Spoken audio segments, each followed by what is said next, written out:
సంతానం షష్టి పూర్తి సింపుల్ గా ఉంటుందన్నాను అతను కొట్టేశాడే. సంతానం ఏమైనా మామూలు అనుకున్నావా? ఆంధ్రాలోనే పెద్ద కోటీశ్వరుడు.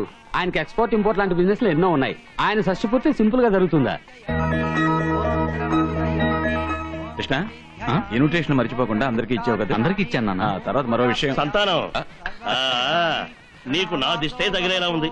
40 ఏళ్ల క్రితం నువ్వు నీ పెళ్లి రోజు ఎలా ఉన్నావో ఇప్పటికీ కొత్త పెళ్లి కొడుకులా అలాగే ఉన్నావు. ఇదిగో సుశీల్ చూసావా? మా పెళ్లి రోజు కంటే ఇప్పుడే అందంగా ఉంది. పొండి, ఎప్పుడు చూసినా నాతో మీకు వేళకోవడమే. ఎంత సిగ్గు. నాన్న, మిమ్మల్ని గట్టిగా నవ్వదని చెప్పాను కదా. వీడొకడు ఎంబీబీఎస్ చదివాడే లేదో నా ప్రాణాలు తోడేస్తున్నాడు. మీరు హార్ట్ పేషెంట్ కదా, అందుకే అలా చెప్పాను. కృష్ణ, మనం ఎప్పుడు నవ్వుతూ ఉంటే ఏ రోగమైనా ఇట్టే మాయమవుతుందో తెలియదా నీకు? నాన్న, ఏరా సంతానం, షష్టి పూర్తి అంటే బంధుమిత్రులందరూ అభిషేకం చేస్తారు. ఇక్కడేమిటి 60 బిందెలున్నాయి? దానికి కారణం మేం కాదు. ఈ ఇంట్లో ఆలు నాలని ఉన్నాడు కదా, సింహాచలం. సింహాచలమా? ఎవరా సింహాచలం? వాడే. ఆ సింహాచలం అన్నవాడిని నేనే, ఈ ఇంటి పనివాడిని నేనే. మామూలుగా షష్టి పూర్తి అంటే బంధుమిత్రులందరూ కలిసి అభిషేకం చేయడం సంప్రదాయం. కానీ ఈ షష్టి పూర్తి ప్రత్యేకంగా ఉండాలిగా, అందుకే 60 బిందెల్లో 60 నదుల నీళ్లు తెప్పించాను. నిజం చెప్పాలంటే ఇది చాలా కష్టమైన పని, కానీ ఎలాగైనా ఇది సాధించాలనే పట్టుదలతో ఈ ఏర్పాట్లన్నీ చేశాను. నేను చేసిన దాంట్లో తప్పేం లేదుగా. అందులో తప్పేం లేదు.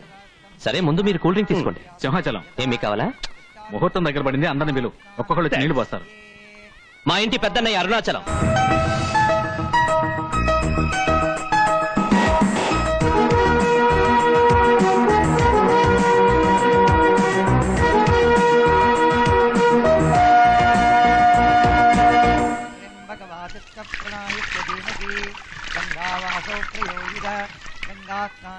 ఈ ఇంటి చిన్నబ్బాయి ఆనంద్ బాబు.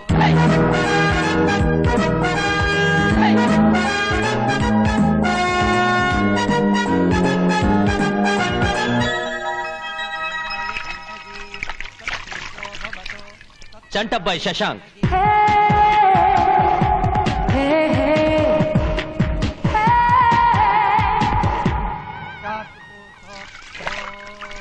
మా ఇంటి చామంతి ఈశ్వరి.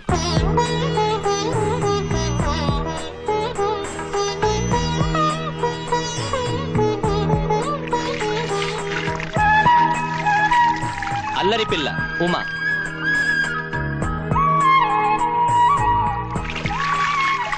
నెక్స్ట్ గడుసమ్మాయి ఊర్వశి.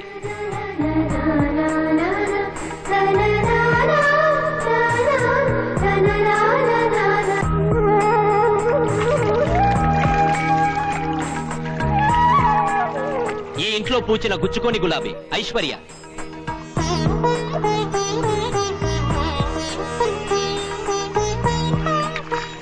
బంగారు పాప హేమ.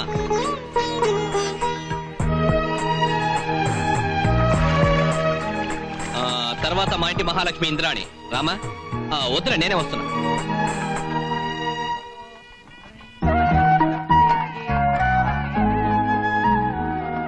జాగ్రత్తమ్మా, నెమ్మదిగా.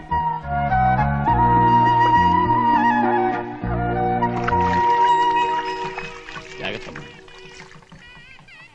కృష్ణ, నాన్న, నువ్వు కూడా నా కొడుకు లాంటి వాడే. నువ్వు పోయి. అలాగే నాన్న. కదలీ పొలం బాగుందా? ఓ బేషుగ్గా మరి మంత్రం? అవును, మర్చిపోయాను. ఎక్కడ వదిలేశారు? అరటి పండు స్వాహ చేసేప్పుడు వదిలారు. ఇంద్రాయ స్వాహ. ఓం అగ్నిదేవాయ ధీమహి. అయ్యా, నేంటి పనివాడిని. నిన్ను కూడా మా కుటుంబంలో ఒకటి అనుకున్నాను. బయటవాడు అనుకుంటే పోయొద్దు. అంతొద్దు, మరి అంత ఫీల్ అవుతారు ఎందుకు? పోస్తా, ఇవ్వండి.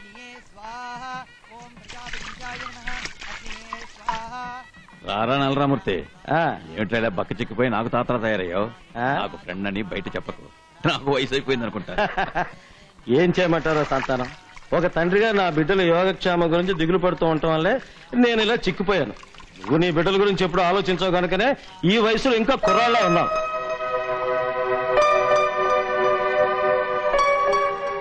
రండి. సంతానం ఒకళ్ళ ఇద్దరా?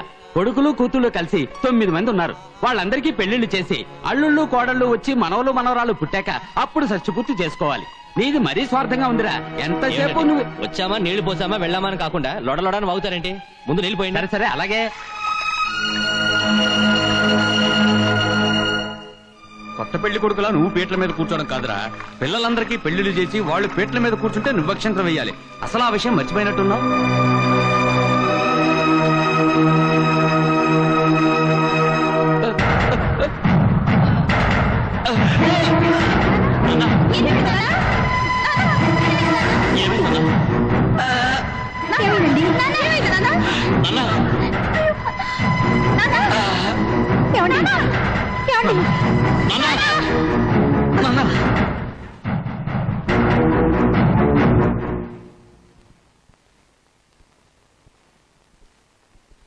ఇది నాకు 3వ అటాక్.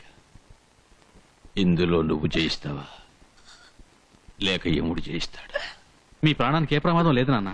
నా కొడుగ్గా కాకుండా ఒక డాక్టర్గా నిజం చెప్పు. చావంటే నాకెప్పుడూ భయం లేదు, కానీ నా బాధ్యతను నిర్వర్తించకుండా పోతానని బాధగా ఉంది.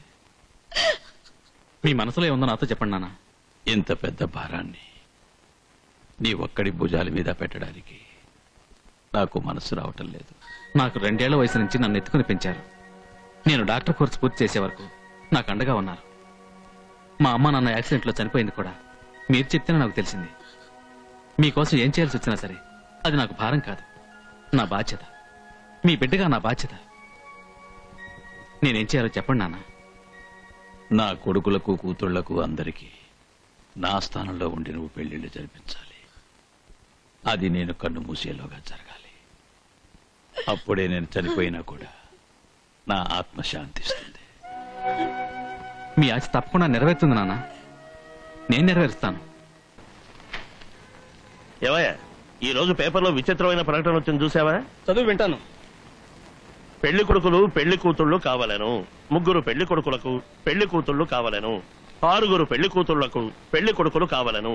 ఎల్లుండి అనగా బుధవారం ఉదయం 10 గంటలకు కృష్ణా నివాసులో డైరెక్ట్ గా ఇంటర్వ్యూ చేసి అర్హత కలిగిన వాళ్లను సెలెక్ట్ చేస్తారు. సెలెక్ట్ చేయబడిన పెళ్లి కొడుకులకు ఒక్కొక్కరికి ₹1 కోటి వరకట్నం, ప్రత్యేకమైన సౌకర్యాలన్నీ ఏర్పాటు చేయబడతాయి. ఇంటర్వ్యూ జరిగే చిరునామా doctor Krishna MD, number 16, journalist colony, film Nagar, Hyderabad 5,33,000. ఇది ఇండియాలోనే సూపర్ పంపర్ ప్రైజ్.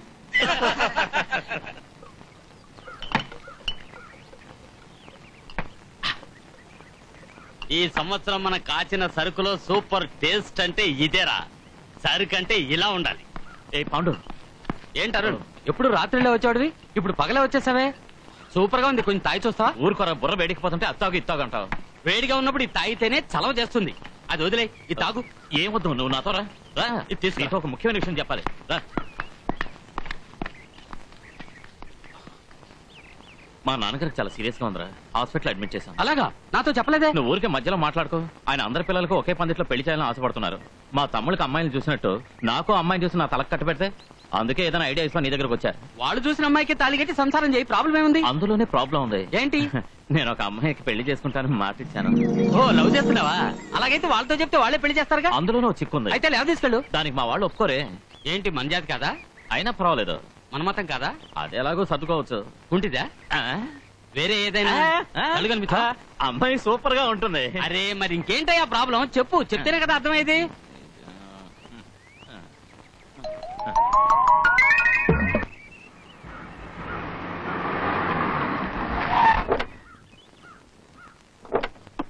మావోయ్